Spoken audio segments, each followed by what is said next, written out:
O nome é André Ventinhas e aqui fala-se de literacia financeira, sobretudo de um ponto de vista pedagógico. Vamos continuar com a análise do livro Broken Money. Estamos então no capítulo 11, a subida do petrodólar.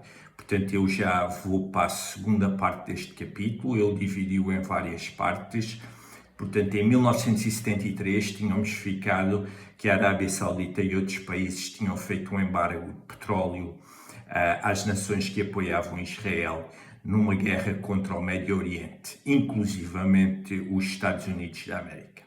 Em 1974, o presidente Nixon e o secretário do Fed, que é o Banco Central norte-americano, viajam para a Europa e para o Médio Oriente em missão diplomática. Portanto, estamos aqui a retomar aquilo que tínhamos passado da parte número 1 que já tínhamos visto.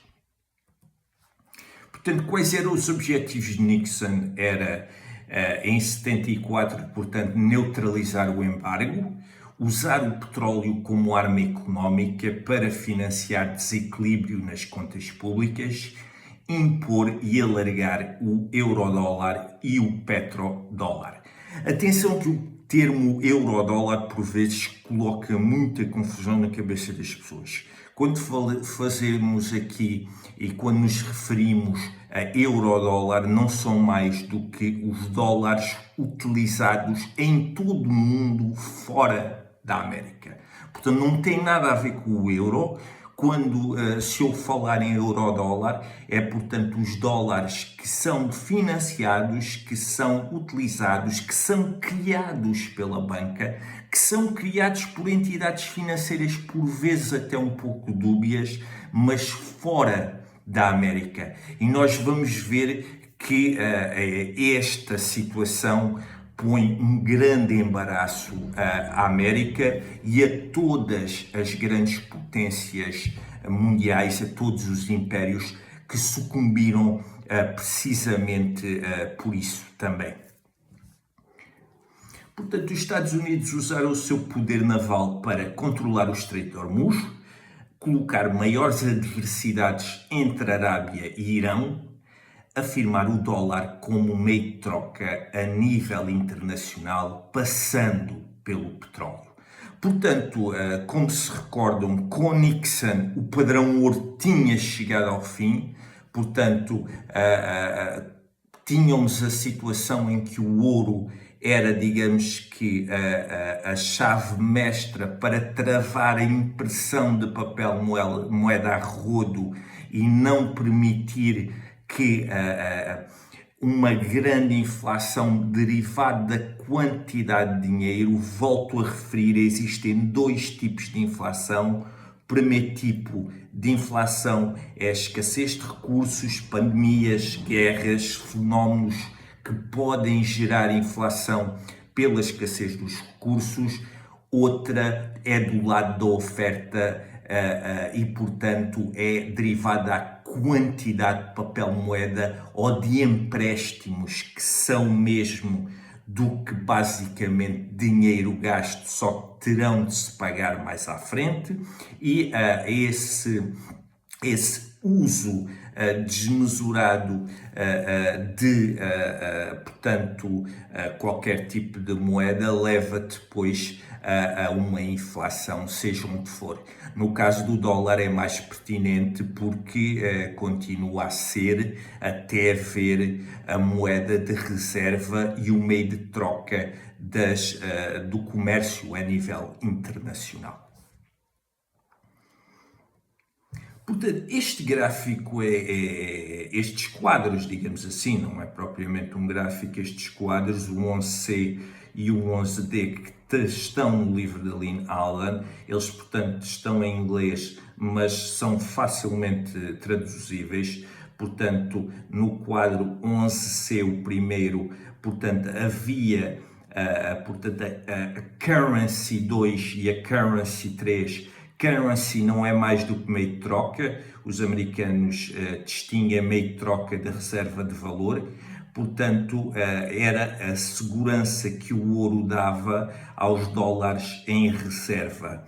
e aqui segurava-se, portanto, o ouro independentemente da moeda que se utilizasse, e depois havia essa segurança de o dólar estar ali, portanto, amarrado à quantidade de ouro que existisse. Depois, no pós-71, já havia aqui esta segurança de ouro e de dólar em reservas, mas já era através de um PEG menor, portanto o controle já era mais relativo e o objetivo depois era que os dólares fossem utilizados para comprar petróleo.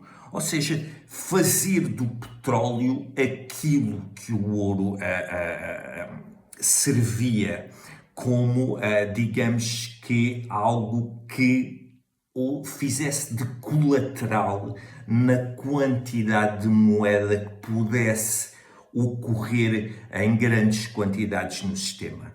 O que vamos ver é que o petróleo é um bem que não é tão escasso como o ouro e vai haver aqui, vão resvalar problemas mais graves que ainda hoje existem. Portanto, Nixon e o secretário de Estado do Tesouro têm inclusivamente uma reunião secreta depois para impor o dólar como moeda de reserva e de troca na Arábia Saudita, financiando títulos do Tesouro americano. A Arábia Saudita ficava assim em xeque, mas tinha garantia pela força das armas e da defesa norte-americana, tinha essa garantia nas suas guerras contra o Irão, pela sua aliança com os Estados Unidos. A Arábia Saudita foi inclusivamente um país visto um pouco como traidor ao fazer este acordo em 74, mas ficou um país mais seguro por ficar, digamos que, à guarda daquilo que é a força e a potência militar da América. No entanto, há que rever o dilema Triffin, e ele ainda hoje, desde 1960, nos dita as grandes dificuldades de um império. Portanto, os Estados Unidos como império, ele tem de emitir dólares ao mundo, implica déficits externos na balança, portanto fica com uma balança negativa. Se tem mais dólares no mundo, a moeda corre o risco de desvalorizar bastante. Se houver menos dólares no mundo, leva à falta de liquidez e quebras comerciais.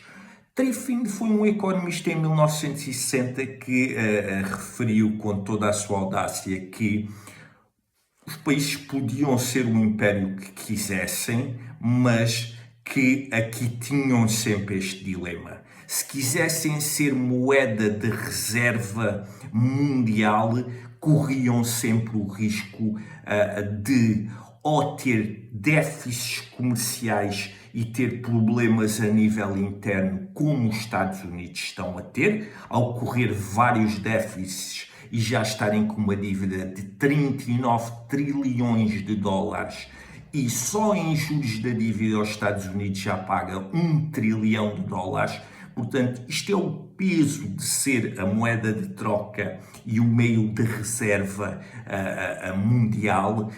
Portanto, Triffin já nos tinha avisado que no passado isto já tinha sucedido e que quem quisesse ser um império, quem quisesse controlar o mundo, estaria sempre com este dilema em que só podia ter um dos melhores lados e que era impossível ter estes dois lados equilibrados. Ou seja, para ter um, teria de abdicar do outro.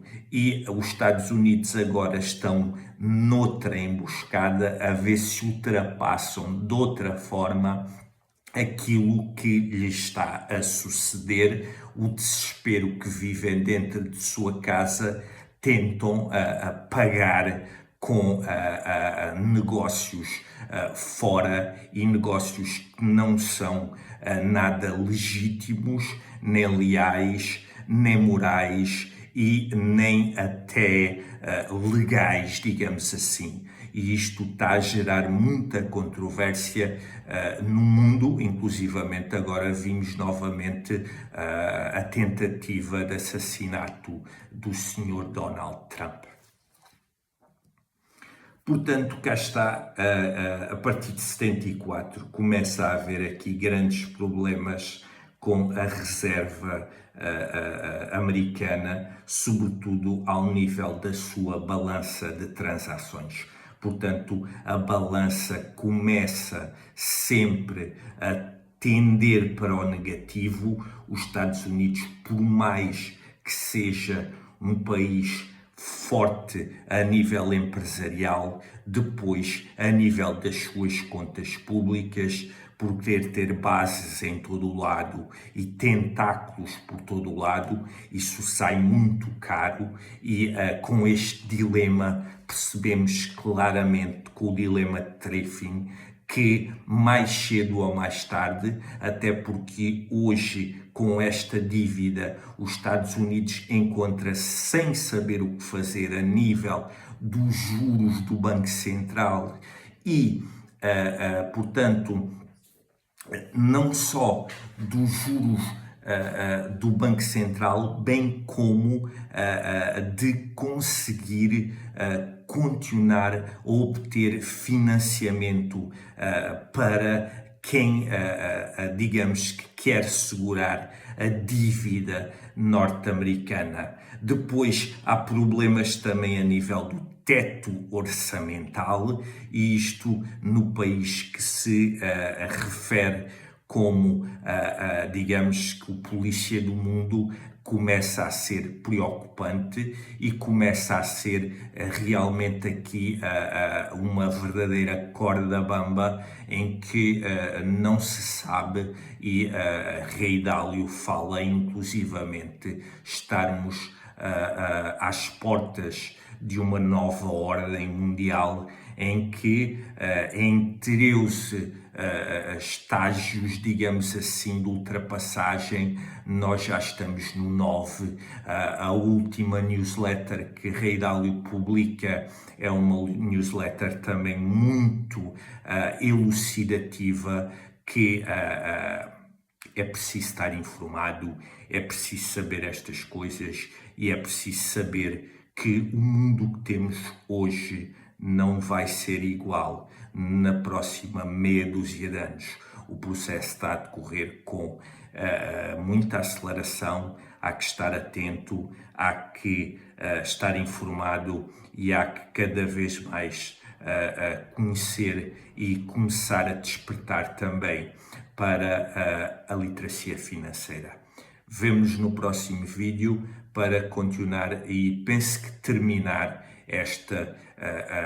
este capítulo 12, a subida do petrodólar. Até à próxima então, subscrevam, cliquem no like, já vamos na página 138, o livro tem cerca de 400 páginas, está todo em inglês, tem sido traduzido e é cedido aqui o conteúdo gratuito. Se colocarem like e se partilharem, é a forma de poderem ajudar o canal, uma vez que é conteúdo gratuito e eu não peço nada a ninguém. Até à próxima então.